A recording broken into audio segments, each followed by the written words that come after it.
Welcome to How to Eat Bread, in which I'm joined by Miranda Threlfall Holmes to discuss a new book providing 21 nourishing ways to read the Bible. This session is part of Living God's Future Now, the online festival of theology, ideas and practice from Heart Edge. Heart Edge is an international and ecumenical movement for renewal within the broad church, a network of churches growing compassionate responses to needs, cultural and commercial activities, and congregational life. If you haven't already joined, don't delay. Use the link in the chat to do so. Miranda Threlfall Holmes is team rector of St Luke in the City, Liverpool, and a well-known writer and public speaker. She's passionate about popularising complex ideas for a non-specialist audience, and she's written for publications including the Church Times and The Guardian. She's the author of 5 previous books: an academic monograph, Monks and Markets, 2 textbooks, Being a Chaplain, and The Essential History of Christianity, and the Prayer Experiment series for SBCK. Filling the gap between popular Bible reading notes and more academic books, How to Eat Bread is the book Miranda would give to anyone wanting to explore the Bible as part of their faith. So, Miranda, writing books, is that what role does that take in your life? Is it a healthy distraction from the rigors of ministry? Is it integral to ministry? Is it a form of prayer? What does it? I think all of the above, really. I get really edgy when I'm not writing a book. I don't spend a lot of time doing it. I tend to write in quite short bursts. If I've got a deadline, then a good day might be 500 words a day, and generally it might just be a page or something, 3 or 4 days a week. But I do find I'm not writing anything at the moment because I'm in that strange position where I finished one, but my kind of that sort of amount of time has to be spent on publicizing it and doing things like this and so on. So I haven't started the next one yet, and I'm beginning to get a bit edgy about that. But it's definitely also, I think, a form of prayer is right, really. That there's something about, I think I'm such an extrovert. I only really know what I think when I've written it down or told it to somebody. So it's how I do my thinking. And tell us about who Miranda is for those who don't know. What is writing something that you were brought up knowing how to do, being confident in? Did you have a hand on the shoulder from a teacher who said you are a talent and you must shine, or did you find out some other way that you needed to be writing? I mean, I grew up surrounded by books. We weren't a particularly literary family, but it was certainly a fairly book-filled household. I grew up reading, I was one of those people that would read the back of a cereal packet if there was nothing else to read. I was a very early reader. My mum taught me to read before I went to school. And I just devoured everything, really. I still read children's books when I'm feeling sad or lonely or ill. Bring out Little House on the Prairie and Little Women and things at that point. So books were always important. I was always quite academic at school. I think I always thought I'd love to write a novel. I mean, but I think, most teenagers do probably. But I didn't have anyone saying, gosh, you are an incredibly talented author as a child. It wasn't something I was particularly doing. I mean, at that point, I wanted to either be a deep sea biologist, or I thought things like the Mariana Trench were fascinating. If I'd enjoyed biology, if I'd been better at biology at school, then I would have quite liked to have done that. Or experimental psychology, octopuses in mazes and things. Absolutely brilliant. I love that stuff. Or I wanted to be a barrister. Or later on, I wanted to be an actor. I wanted to be a theatre director. When I was a teenager, that was my one of the great disappointments of my life was never succeeding in my repeated auditions for the National Youth Theatre, because actually I was quite rubbish. But in my head, I would have loved to have been great. But then I ended up getting, I mean, I was always very academic. So, and I really wanted to do, I did history at university and thought at that point that my career was going to be as an academic historian. So, because I wasn't a Christian at that point. So I think I always expected to write academically. And actually that's taken quite a lot of unlearning. For years, I was reflecting on this with someone the other day, but for years you said at the beginning, has written 5 previous books. For years, when people said, how many books have you written? I would say, oh, I've written, well, I've written 1, and then I've written a couple of other things. So because I would think, the big academic monograph, which hardly anyone's read because it's on library shelves, was a proper book. And then I've written that little thing on prayer and that little thing on history and that little thing on chaplaincy. And it's interesting because I think I feel a bit about this one that I've finally realized actually this is what I do. And I'm no longer, I don't think of myself anymore as a failed academic. I think I now think of myself as someone who writes this kind of thing. And did you once think of yourself as a failed academic? I think for most of my time in the church, I've felt that I felt a bit guilty about not being an academic, as well as feeling called to be ordained. It's been quite an interesting time, and that really has only sort of healed in the last few years. It's quite interesting. I don't know. Did you ever find any tension between the two? I think I stopped wanting to be an academic about a week after I started as an undergraduate. And I don't think I ever changed my mind about that, really. You just accidentally ended up in universities. Well, not that many, really. My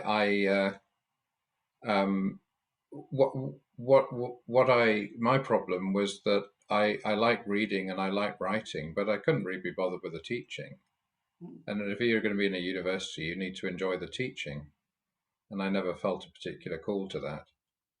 I could do it for a while, and when I was at Duke, I did do it, but that was cheating because I was surrounded by research assistants and preceptors and people who would mark the essays for me, and that's not really teaching unless you're taking home a wad of scripts at the end of the day. I had no interest in taking home a wad of scripts. It's really funny you use the word cheating. We do have this tendency, don't we, to denigrate whatever it is that we're doing as somehow not proper. Yeah, it's taken me quite a while to get over that. I'm sure it'll come up again in another form. You intriguingly referred to the fact that you were this precocious teenager and potential academic and no doubt many other things, and well, a potential marine biologist, but not a Christian. No. Tell us, complete that story for us. Yeah, well, I was baptized as a child.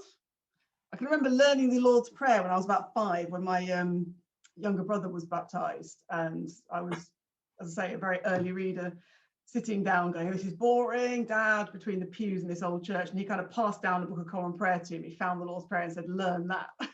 It's just totally appropriate for my strange, precocious 5 or 6-year-old self. But it wasn't a believing family. My parents were kind of 60s hippies, really. So there was a whole load of random spirituality around in the house. I can remember one summer when my dad memorized the whole of the I Ching and that kind of thing. There was a lot of that kind of stuff around. They were quite into the school of meditation, which all seemed very strange and cult-like to me, but not in a completely mad way. So that Christianity was always there this is an important part of our culture which you should know about because you can't understand Western art and literature without it kind of way, but not in the sense that you believe it. That was just considered pretty silly. And I went to church about once a month for most of my primary school years because I was a member of the Brownies and Guides and went to church parade Yeah, so and I thought my brownies met in a church, so I was quite familiar with being in a church building. We moved to Lincolnshire when I was about 10. And the house we moved into in a little village was right next to the church. So the church then became quite a major element of our lives. Again, not from a faith point of view, just because we were in a small Lincolnshire village. Hi, Kate. Shout out to Lincolnshire. Fishtoft, if you know it. And yeah, we were right next to the church. The bells rang. I became a bell ringer because the bells rang. And actually, when they got the timing wrong, it was really annoying. And I thought it would be far more fun to be doing it than to be listening to it. So I became a bell ringer. I quite liked public speaking. As I say, my drama days were still ahead of me. I thought my drama glory days. So I quite quickly got involved in reading in church. And so because I was about 12 or 13 at that point, the vicar said, well, you should get confirmed. And I was the only child that age in the village. So it was just kind of me and the vicar in his study reading some stuff. And I was really fascinated. I was asking all sorts of questions. And I do feel a slight sort of guilt now, because I think poor chap, I mean, he didn't have a chance really. I was asking the kind of questions that if a child asked me, I wouldn't know what to say. You know, it's like, what do you mean, the Trinity? How does that work then? I don't understand. You know, well, how does atonement work then? What exactly happened on the cross? You know, he was basically saying, look, just learn it and say you believe it. I was going, that's ridiculous. So I ended up leaving in disgust. Yeah, precocious is the right word, isn't it? I ended up leaving in disgust and deciding that, given he couldn't answer all my questions, it was clearly a load of total nonsense. Tosh, I think is the word. Yeah. So for my secondary school years, I was the kind of token atheist. The skirt. All my friends and guys were in the Christian Union. And I was so rude to them. When Friends Reunited, the kind of precursor of Facebook existed, I was so embarrassed to kind of go on and connect with friends from school. I was kind of, I am actually a vicar now. Sorry, I do apologise. And then I became a Christian at university. I'll give you the short version rather than the long version. This could take the entire hour if you wanted the long version. But I was studying history. I was really interested in the history of philosophy and the history of political thought. So I was reading a lot of, things like Hobbes and Locke and Puffendorf and Adam Smith, all lots of early, particularly the early English period. I really enjoyed, and early modern English period. And I found myself really intrigued by the fact that all these clearly very, very intelligent people believed this stuff. Because I think I had up till then assumed that it was, lies for children.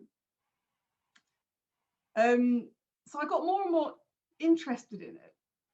And I had friends who were Christian, again, friends who were intelligent Christians. And then so I was interested in it. I didn't believe it, but I kind of got to the point where I wished I did. Well, no, I didn't wish I did, but I could see that a lot of morality and philosophy didn't make sense. The ones that I wanted to be true didn't make sense if God didn't exist, and so that was becoming annoying.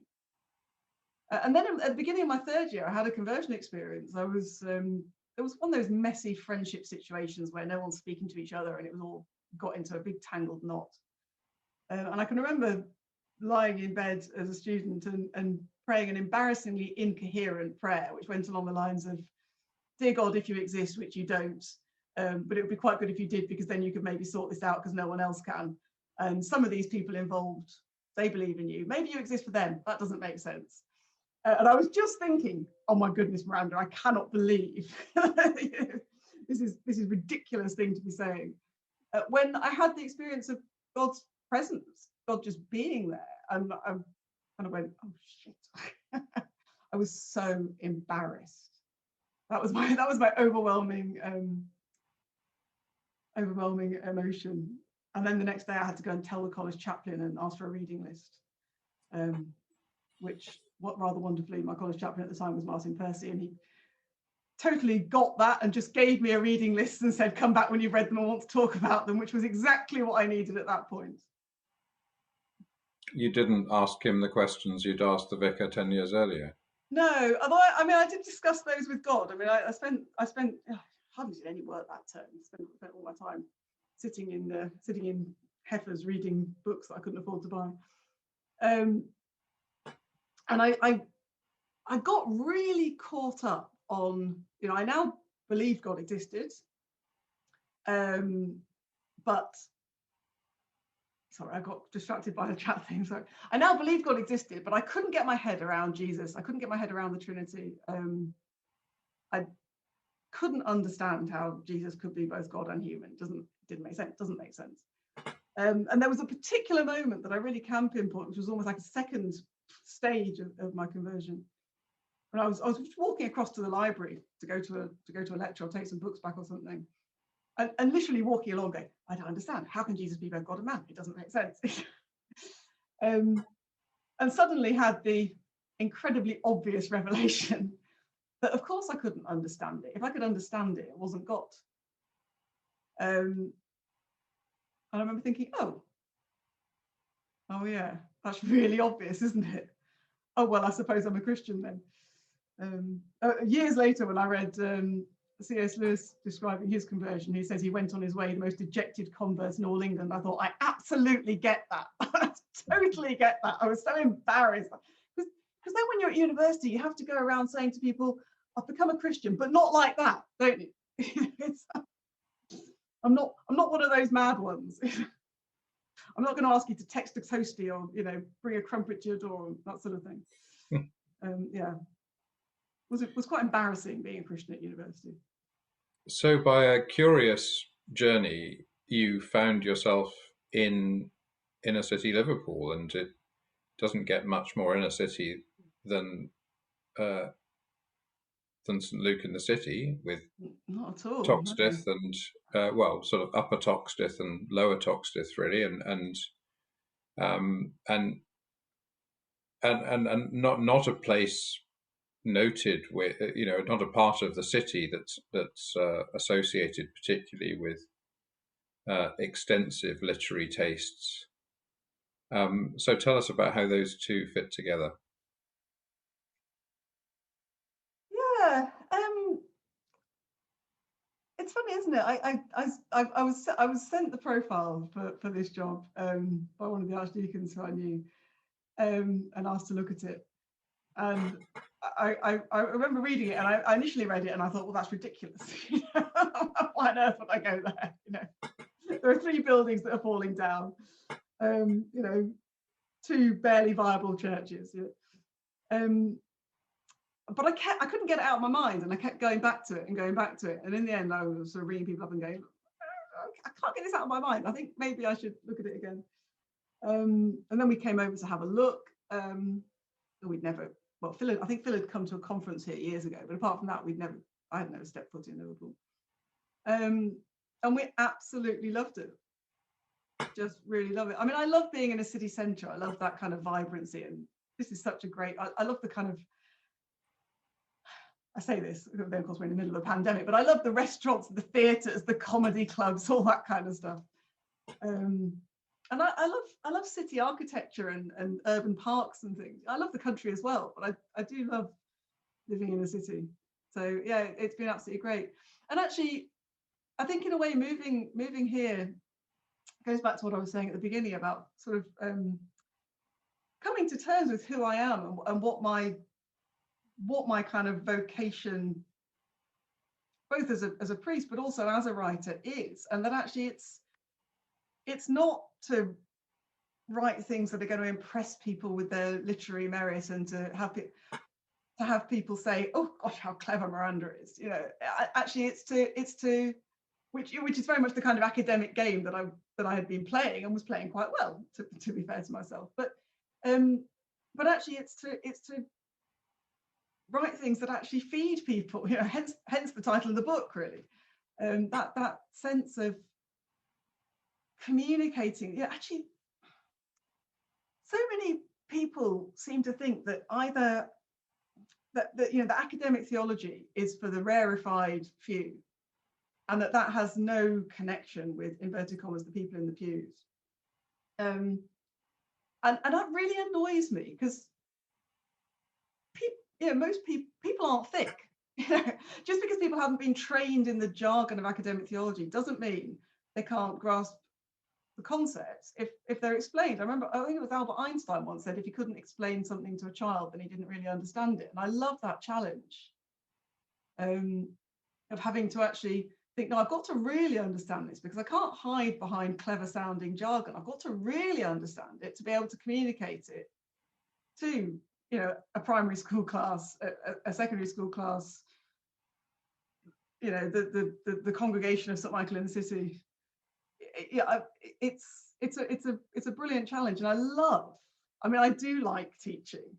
I love that moment where you're explaining something or talking about something, and someone goes, oh, so it's like such and such, and then they start running with it, and I just love being that kind of catalyst that creates that spark, and seeing people get it.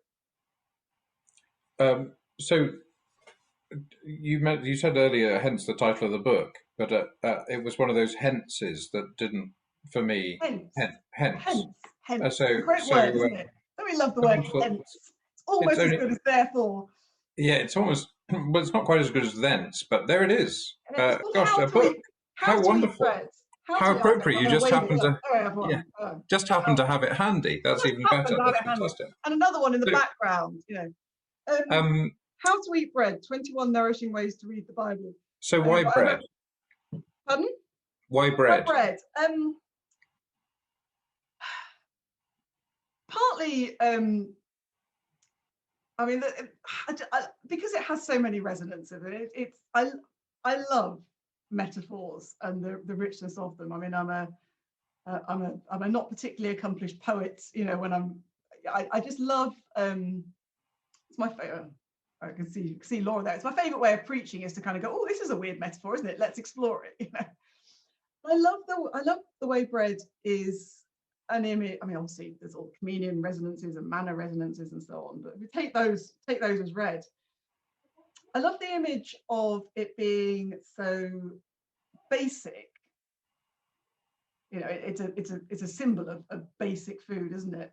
And yet so culturally embedded. So every culture, you see, wherever you only move about 10 miles and there's a different word for a bread roll, isn't there, in this country? And every country has their own type of bread, whether it's flatbreads or whatever. At the time I was thinking of a name, we were in lockdown, and my husband makes his own bread, and was really struggling to get flour because everyone was baking. And there were you couldn't move on Facebook or Twitter without people swapping sourdough recipes and so on. And that struck me as really, really fascinating, because Phil just throws the bread and the yeast into a bread maker and presses go. But obviously, it is very simple, it's very accessible, anyone can make bread, but also you can get really, really into it and really go down the artisan route and be swapping sourdough starters and things. So there's that sense of complexity and simplicity held together. And then it was also a sort of homage to various other titles. I mean, the idea of honouring you on Bread for the Journey. There's a lovely book called Sleeping with Bread about the examen and that kind of Ignatian spirituality, which has become really important to me over the last few years. And as I say, rather perhaps slightly playfully or cheekily in the introduction, also a reference to Nigella's book, How to Eat, which I can remember reading and thinking, I just love the way she turns on its head the recipe book from being, it's quite old now, so I think we've got used to this idea, but it was quite groundbreaking, saying I'm not an expert chef writing a book to tell you peasants in your kitchens how to, some of my trade secrets. I'm someone who enjoys eating. And let's think about how we eat well and what we keep in the cupboards so that we can rustle up meals. So I was hoping to also, in my head, it also relates to that, the idea that this is not, I am not an academic biblical scholar. For years, I was thinking that we needed a book like this, but scared to write it, because I think when you've been trained as an academic, you tend to think you have to stay in your box. You know, that's not my lane. You know, I'm a historian. I'm not a Bible scholar. Where was I going with that? Yeah, but actually, so this is not a Bible scholar dropping some crumbs from the table of scholarship. This is someone who enjoys being nourished by the Bible and wants to help other people experience that for themselves. Now, we all know that Mary's a Catholic, and we know the Holy Spirit belongs to the Charismatics, but we also know that the Bible belongs to people who zip it up in leather-bound cases. And you don't strike me as a leather-bound, encased zip-up Bible type. No. So what gave you the presumption that you could take the Bible away from conservative evangelicals? Mine too. I think that was coming to this parish. I think it's coming to this parish has really made me realise afresh that this was needed. And that's because, I mean, for years I've been asked by people, how do I read the Bible? You know, what should I do? What should I start? And struggled with what to give them. Because there are some quite technical books, and there are some books on it, but they're all written from a very conservative evangelical perspective. They're the kind that the Christian Union had on their set text list, and I wouldn't necessarily want to give those to many people. But for a long time, I've thought there's a need for something on how do we read the Bible from a more broad church perspective. And then coming to St. Bride's in particular, which has a lot of people who are ex-evangelical, ex-Catholic, people who've been quite traumatized by experiences of church and have somehow kind of found the safety net of St. Bride's. It was either that or the back door, really. And who, exactly as you say, think of the Bible as the possession of the people who zip it up in the leather cases or stand on street corners hitting people over the head with it. And so really very, very suspicious of it. So I had a few people in my first year or so come up to me and say things like, but if we're liberals and we don't believe the Bible, then why do we bother reading it? You know, I mean, quite seriously saying, why do we read this in church when if we're not taking it literally, why do we read it? And I thought, gosh, and that was at that point I thought, actually, I really do need to write this. And what I would really love, and I know this is a long shot, but as I was putting it together and you know, once I'd got the whole thing finished and was sending it off, I thought, if my ultimate ambition for this would be that it could change that discourse, that dynamic in the church. We've really painted ourselves into a corner, I think, where the Bible is the possession of conservative evangelicals, and therefore if you're not a conservative evangelical, you almost don't trust yourself to read it or don't trust the Bible itself, because so many people, I think, and I think, to be honest, one of the reasons I think I was able to write this was that this was probably me for the first 10 or 15 years, very suspicious of the Bible because it seemed to be the possession of that kind of group of people. And I would just love it if this was really widely read and got conservative evangelicals thinking, oh, maybe people who would call themselves liberal or progressive do actually take the Bible seriously. When they say they're not taking it literally, this is what they mean. Okay, I might not agree with it, but I get that there is a seriousness to that.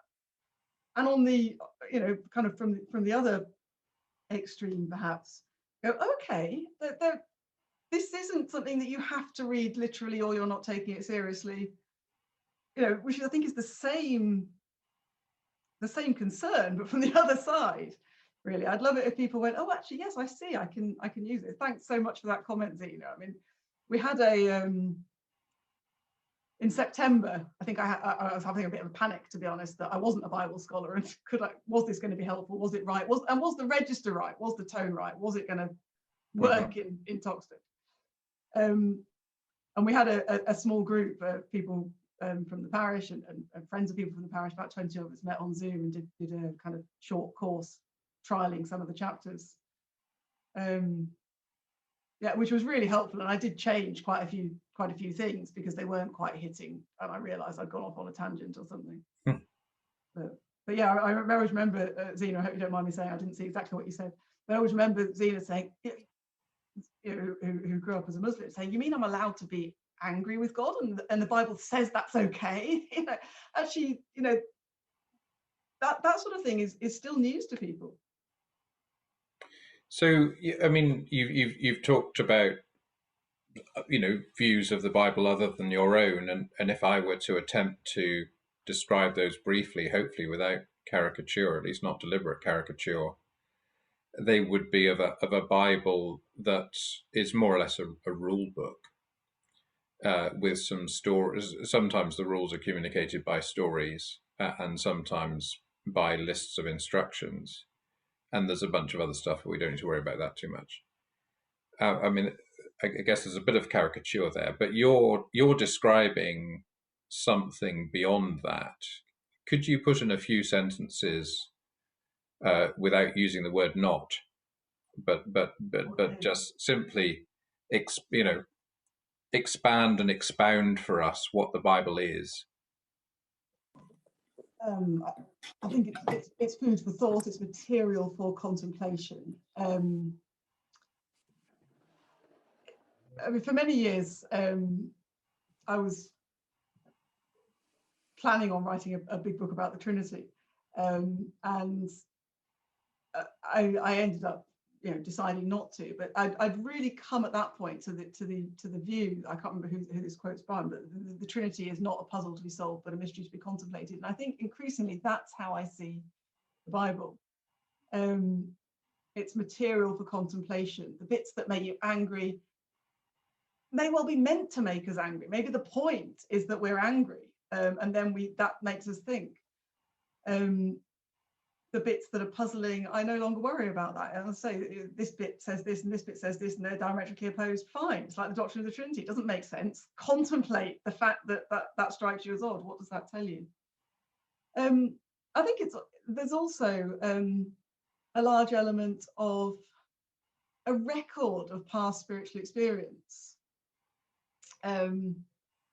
I talk in the chapter about performance and improvisation, these kind of dramatic and narrative theology approaches to the Bible, about thinking of the Bible rather like a jazz musician might think about a record or a score. Jazz is not the record or the score.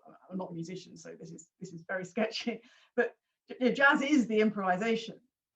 But you might take a recording of a fantastic performance or a particular performance in a moment. You might make a score of favorite themes so that other people can then improvise on them later. And I think there's a big element of that some of these stories and episodes and things that have been selected are there because they're the ones that the people who were putting this together thought were the ones that were they wanted the posterity to have. And of course, because a lot of these things have been collected and edited and recollected, and bits have been taken out and so on over hundreds, thousands of years. I think they're the bits that a kind of communal experience has found, when they're contemplated, have been the most fruitful, the most nourishing. Did the people who wrote the Bible know they were writing the Bible? Mostly not, I think. I mean, it's so different, isn't it? Because it wasn't obviously, it wasn't the Bible of the classic primary school assembly, isn't it? That this is a library of 66 books and so on. I get the impression reading Paul's letters that he thought he was writing the Bible. I think he was quite confident. There's an eye to posterity there, I think, in some of those. But certainly not all of them. And similarly, the Gospels, the Gospels read to me as things that have been put together. I think the Gospel writers would be quite surprised to see a modern Bible and see that they were collected together in that particular thing. I don't think they thought, I'm writing the first book of the second half of the Bible. But I think they quite clearly were writing a text that was going to be used in a Christian community. Hmm. And so you talk about your early realization that, well, I guess these two formative moments that come out of your personal biography that you've just shared. You've got this moment where you made the vicar's life a misery because you couldn't believe that any of this was literally true. Oh, I feel so bad, poor chap. And you talk about your derision of your friends at university because you couldn't believe that any of what they upheld was literally true. Mm. But what you're talking about now is coming to a realization that you had too thin a notion of what it meant to use the word true. Yeah. And in the book, you talk about other ways of reading that are also seeking truth, but in a way more florid and colourful than the word literal can ever convey. Could you talk for those who haven't read the book yet? There are only those who've read the book and those who haven't read the book yet with us, I think. Give a taster of what that richer notion of truth actually turns into. Yeah, I mean, the word literal is really interesting, isn't it? Because it's, as you say, it's become a code word for a particular conservative fundamentalist approach. And one of the, I mean, I was a medieval historian initially, so one of my favourite sections is the section about medieval ways of reading the Bible. And one of the things that I remember being really fascinated by when I was at theological college was to discover just how many different ways medieval people had of reading the Bible. Because I think and I don't think I'm particularly thick, so I think many other people have bought into this line that things are either literally true or they're not true, and that therefore the Bible is either literally true or it's not true. And I think one of the things I found fascinating at university was realizing to the extent to which the whole sort of Enlightenment actually has created both concepts. Really the Enlightenment and this kind of European scientific methodology, which obviously has been hugely important. You know, my husband's an engineer, you know, this is important stuff. Interestingly, he became a Christian while studying the history and philosophy of science at university. Little aside, that's his story, so I won't go too much into that. But that really at that point, when the kind of experimental method developed, and there's a fascinating period in English philosophy, the history of English philosophy, as you'll know, the kind of empirical movement, where that kind of experimental approach is brought into philosophy and thinking. That after that, people began to think in these terms of kind of forensic truth. You know, did those things that are described actually literally happen? Did Jesus walk on water? Did water turn into wine? Because if so, then it's all literally true and we can believe it. And if not, then it isn't and needs debunking.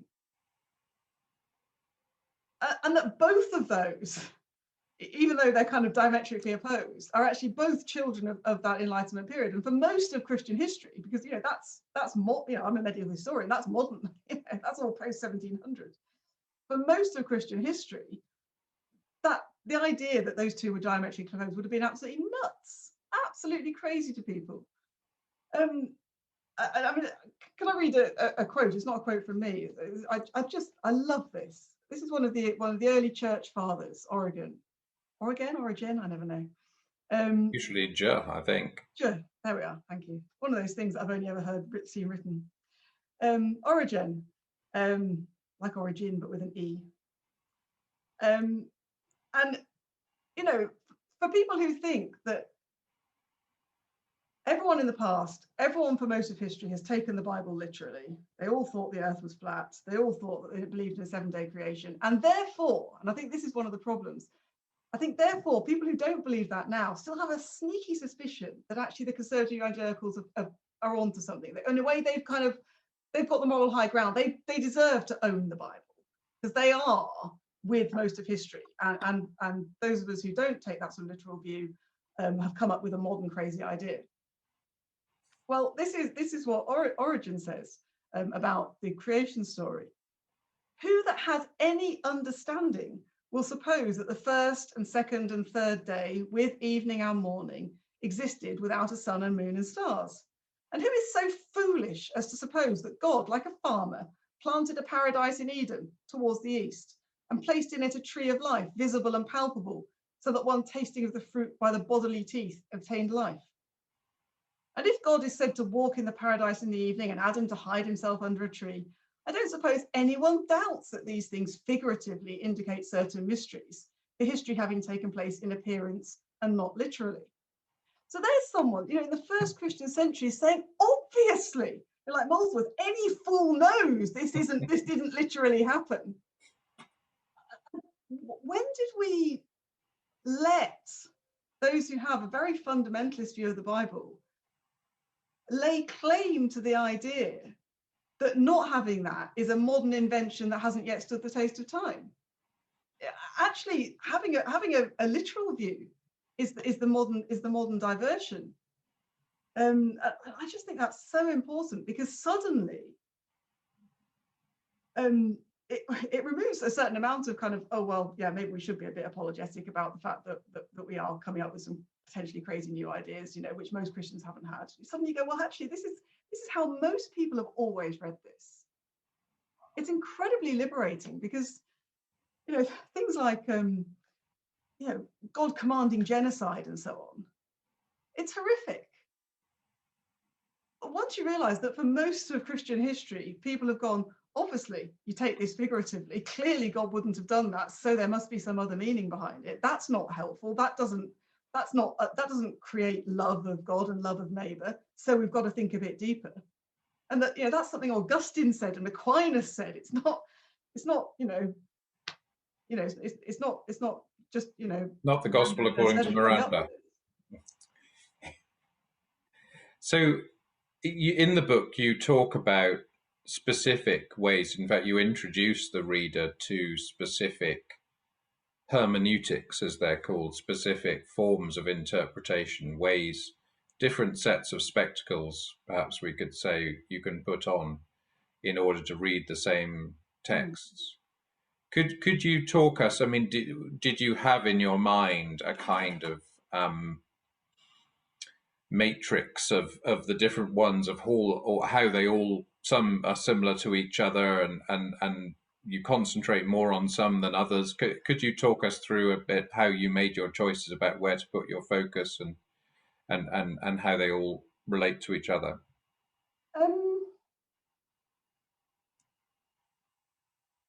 It's just kind of my head, really. These were the things I was interested in. I think, in a way, the origin, the sort of early prehistory of writing this book probably comes 20 years ago, when I was at theological college, and we'd had a sermon on the sacrifice of Isaac, which had really upset me, really pissed me off. So God told Abraham to sacrifice Isaac, therefore you should all be obedient, and if God calls you to sacrifice things that are valuable to you, clearly you should, otherwise you don't love God enough. And I've heard that sermon several times since then. I'm sure many people have heard that, and it made me not so told from angry. Isaac's point of view. Pardon? Not a story not told from Isaac's Isaac's point of view, no, quite. And as I'm sure Sally would be the first, Sally Barnes there, would be the first to point out, not from Isaac's mother's point of view. No, exactly. Yeah. It made me so angry, and I took the dog for a long walk, and I was absolutely livid. I mean, I'd just given birth as well, so the idea of sacrificing your child, of this being held up as a, and this was a time when there were quite a lot of suicide bombings happening, and people were literally strapping bombs onto their children and sending them into crowds. And I thought, the idea that somebody could stand there and preach that if you thought God was telling you to do it, then you should do it, I was just crazy and nuts. And I remember walking around this field thinking, sorry, I go very high pitched when I get excited. Walking around this field thinking, well, this is ridiculous. I should clearly leave theological college. I can't have any part of this. And then thinking, hang on a minute. Maybe the point is that I'm this angry. Maybe that sermon was just completely and utterly rubbish. And maybe the whole point of that story is to make you realize how crazy it is, the idea that you would kill your child because you thought God was telling you to. That clearly should never happen again. It was years later that I discovered that actually there's a big thread of rabbinical debate and hermeneutic along those lines. And in fact, a fascinating whole thread of Jewish theology that talks about the negotiation that Abraham has with God over the destruction of Sodom as a trauma theology. Actually, Abraham is still so traumatized by having gone through that experience, which I find absolutely fascinating reading. And so in a way, that the chapter on, I can't remember if it ended up being the first chapter or not, but the chapter about the prophet Nathan and his use of story to David's calling out David's treatment of Bathsheba as an example of, actually, the Bible uses stories to say, I want to make you angry. I want to create in you something of God's passion for justice, because you scream, every fiber in your being screams, no, that's not right. Because then, well, what does that mean about how the world should be, and what are you going to do about it? So in a way, that chapter has been in my head for a long time. So I knew I wanted to have a section on ways that the Bible reads the Bible. And partly, I thought, well, actually, even if people are terrified of the idea of feminist theology or, the hermeneutics of suspicion or something, people who've taken the Bible very, very literally and terrified of the idea of modern biblical studies because they might ruin their simple faith, might be prepared to go as far as, actually, here are some ways that the Bible itself models reading the Bible. So that section grew out of that. The history section I've already spoken about, grew out of my fascination with the fact that actually this idea of having lots of different ways of reading the Bible, and some of those ways, and of not taking it in a fundamentalist way, is where the weight of Christian tradition is. And then the final section, which I called Molecular Gastronomy, just because I love reading Heston Blumenthal's recipe books. Obviously, I am never in a million years going to make them, but I love reading them. It is kind of, modern techniques, not all of which you can do at home. I can't, a lot of this you do have to take on trust. I can't carbon date manuscripts. I don't read Greek or Hebrew. If someone says to me, oh, this is the standard genre of ancient Aramaic law texts, I have to take that on trust from academics who know their stuff. But I don't see why that stuff has to only be available to people, with a particularly high reading age and who are prepared to wade through loads and loads of academic books to find it. And I wanted people to have the confidence to say, okay, I might not be going to go and do form analysis or whatever, but I know what someone's talking about when they talk about that. And I guess it would be a missed opportunity not to talk about feminist readings of scripture. Who doesn't love a feminist reading of scripture? But although actually, I think I talk about feminist readings in here, but almost as an example, the image you used of a lens, I think, is really important. I talked about the hermeneutic of suspicion. There's a chapter on that, and in there I use the image of lenses, because I think that's really important, because quite often one of the criticisms of things like feminist interpretations, Black interpretations, queer interpretations, is that you kind of see what you go looking for, and to an extent that's true. because what you've done is very deliberately said, I want to put on this particular filter to see what else it shows me.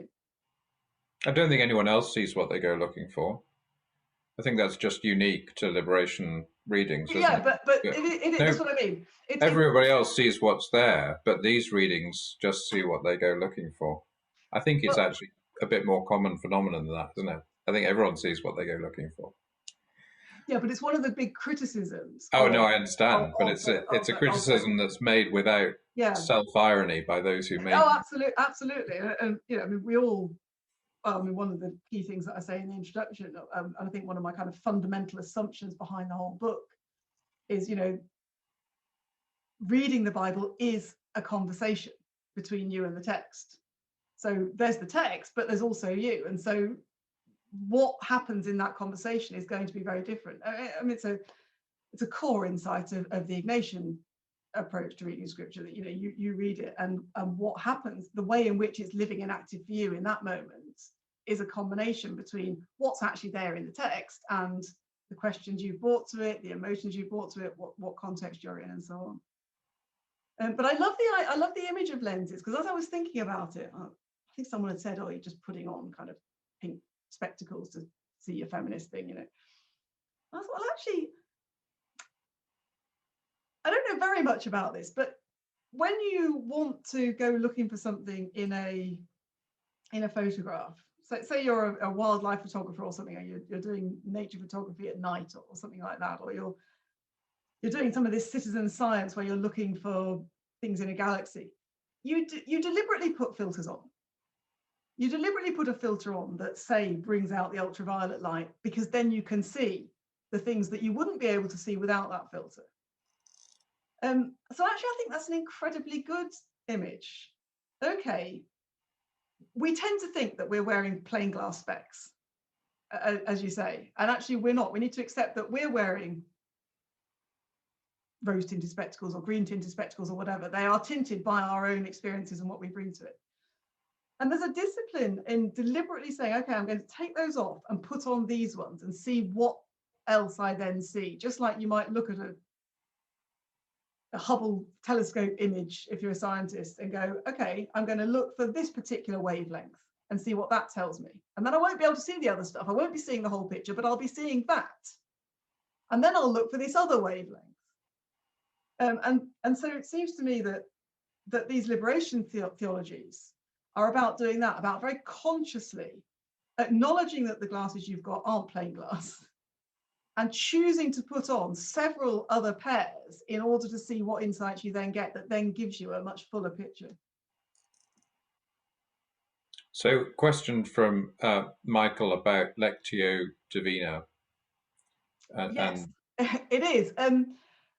Lectio Divina is one of the ways of reading in there.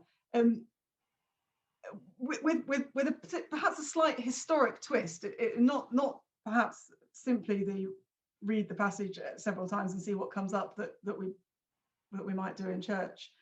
I kind of traced the origins of it back to a particular monk, a book called The Ladder of Monks.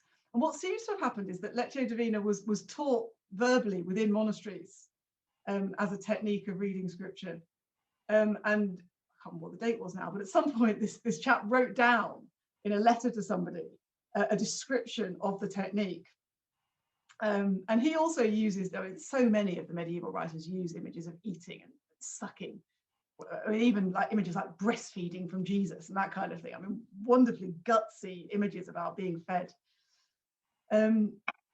And he sets out 4 stages. So you first of all, you read the text, and then you chew it over, and that's where you do all the kind of study stuff. So you ask the questions about what was actually going on, what did these words really mean in the time, what was going on, what was the context of the ancient world, all that sort of thing. You know, have I got the right translation? Those kind of study questions. And then you move to prayer. So the idea is that in doing that study and that thinking over it, you at some point will find something that moves you to prayer, something that makes you thirsty for more. So you might find yourself thinking, oh gosh, I wish I'd been there to hear Jesus say that, for example. That's a very trivial example. Well, at the point where you thought something like that, actually that's your prayer. So then you move to the prayer that has arisen out of your reading, and it might be something generic like that. It might be something very specific. So you might be reading the parable of the Good Samaritan and think, oh, I wish I had the opportunity to help someone like that, and then you would move to prayer. But the prayer isn't the final step. The aim of the prayer is to achieve a state of contemplation, where there's something about, and now this isn't, and this is where it becomes difficult to talk about without sounding like some sort of 60s guru. This isn't about getting yourself to a state of nirvana or something. The book says, that can occasionally happen. I think probably most of us know that can very occasionally happen in prayer. It's not the normal experience, and it's not something that you go around trying to chase. But there'll be a point moving out of that prayer where some aspect of God or of your desire for God will strike you, and you simply sit with that for a time. It could be as much as I don't understand and I wish I understood more God, and just sitting with that sense of desire that's arisen.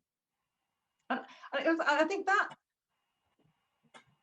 as a kind of theme is inherent in so many of these ways of reading the Bible, and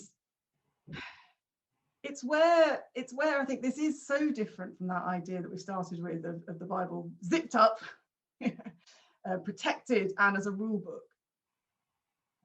Because I think one of the things that can be very disillusioning for people, and we all know that those kind of churches have a wide open door, but also a wide open back door, is that if you think the Bible is a rule book that's going to give you all the answers and then you'll be happy, because once you put all these things into practice, you'll then be happy, you almost inevitably at some point get really disillusioned because that doesn't happen. Because actually you feel hungry, you're yearning, our hearts are restless until they find their rest in you. And what most of these approaches take seriously is that actually that sense of restlessness and yearning and endlessness and this being a kind of sea that you will never get to the end of, but that you will simply enjoy journeying on and wallowing in and splashing about in and exploring. Maybe I'm back to deep sea biology. Gosh, how did that happen? That is much more descriptive and coherent with our actual experience, and I think saves you from that sense of disillusionment that suddenly this book hasn't got an answer. I mean, do you remember when I was a student, I remember being given a Bible that at the front had are you feeling depressed? Read this passage. Are you feeling suicidal? Read this passage. Are you unsure what to do about a job? Read this passage. And you look them up sometimes. You look them up and they're useless. They have absolutely no relationship to the questions you're asking. I just think that it's a recipe for disillusionment if you try and treat the Bible like that.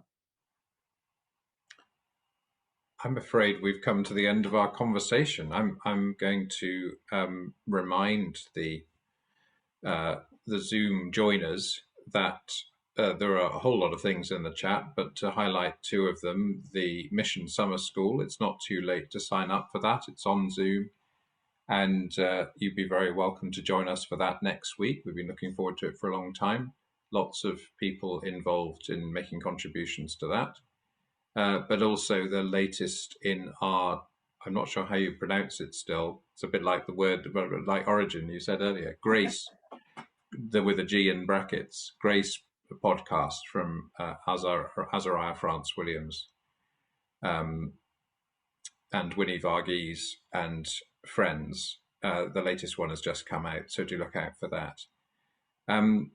So it remains for me to do three things. First of all, to thank everybody for joining us. Secondly, to insist that you purchase and read every page of the book.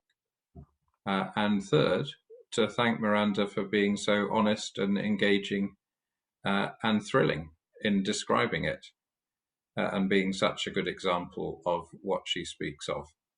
Thanks, Miranda. And thanks to everybody. look forward to further conversations.